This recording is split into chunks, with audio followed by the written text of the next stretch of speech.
बहुत समय पहले, जब दुनिया अभी भी युवा थी और रेगिस्तानी हवाएं रहस्य फुसफुसाती थीं, तब मसूद नाम का एक व्यापारी रहता था। वह अपने साहस और अंतहीन जिज्ञासा के लिए जाना जाता था। एक साल मसूद ने अपने कारवां का नेतृत्व किया। दूर तक रेत पर तब तक गए जब तक कि वे एक अजीब खाली मैदान तक नहीं पहुंच गए।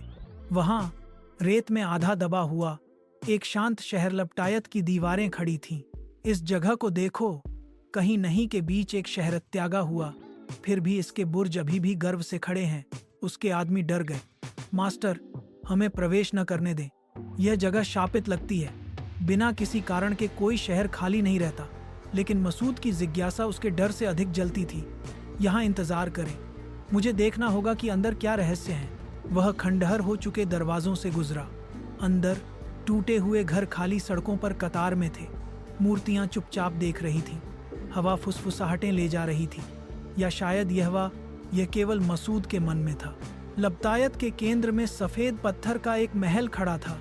इसके दरवाजे खुले थे। मसूद अंदर गया और हाँफ गया। धूल में रत्न चमक रहे थे। सुनहरे कप और चांदी की ट्रे थीं, संगमरमर के फर्श पर बिखरे हुए। लेकिन सबसे बड़ा आश्चर्य एक सिंहासन पर बैठा था। एक कंकाल जो पन्ना और माणिक का मुकुट पहने हुए था। इसके पैरों के पास प्राचीन लेखन से ढकी एक पत्थर की पटिया पड़ी थी। मसूद झुक गया इसे जोड़े। हालांकि बूढ़ा शब्द स्पष्ट बोलते थे, यहाँ लबटायट राजाओं और खजानों का शहर है। हम शक्तिशाली थे, लेकिन हमारा घमंड हमारी बुद्धि से बड़ा था। हमने गरीबों को दूर कर दिया, विनम्रों का मजाक उड़ाया और हमने अपने लिए सारी दौलत जमा कर ली।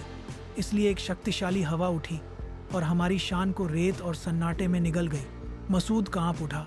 इतनी दौलत, फिर भी कोई इसे लेने वाला नहीं। सब उनके अहंकार के लिए चला गया। उसने इकट्ठा किया मुट्ठी भर सोने के सिक्के जितना उसे अपने परिवार और अपने आदमियों की देखभाल के लिए चाहिए था, उससे ज्यादा नहीं। अचानक हॉल फुसफुसाता हुआ प्रतीत हुआ। सिर्फ वही लो जिसकी तुम्हें जरूरत है। लालच ही वह चीज है जिसने हमें नष्ट कर दिया। चौंक कर मसूद कुछ रत्न गिराए। मुझे क्षमा करें, हे लबटाइट की आत्माओं। मैं केवल जीवितों को खिलाने के लिए पर्याप्त लूंगा, मृतकों को नहीं लूटूंगा।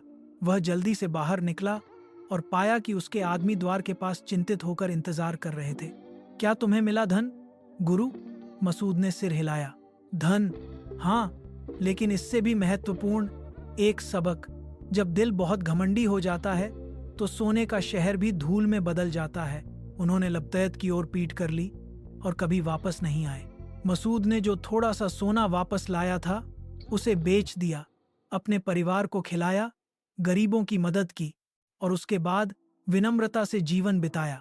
उसने अपनी कहानी दूर दूर तक साझा की ताकि कोई राजा या व्यापारी न भूले, कोई किला मजबूत नहीं है, घमंड और लालच के खिलाफ खड़े होने के लिए पर्याप्त है। इसलिए लबटायट शहर को याद रखें, इसकी शांत सड़कें और खाली सिंहासन। दौलत का कोई मतलब नहीं है अगर दयालुता को भुला दिया जाए। घमंड साम्राज्यों को रेत से भी गहरा दफन कर सकता है। और इसलिए हे राजा, आप खुले हाथों और खुले दिल से शासन करें ताकि आपका शहर कभी भी एक और लबटायट न बने जो समय के रेत के नीचे खो गया हो। क्या मैं कल रात आपको एक और कहानी सुनाऊं? हाँ शहरजाद, आपके शब्द मेरे दिल को अभिमान से बचाते हैं। बोलो, जब चांद लौटता है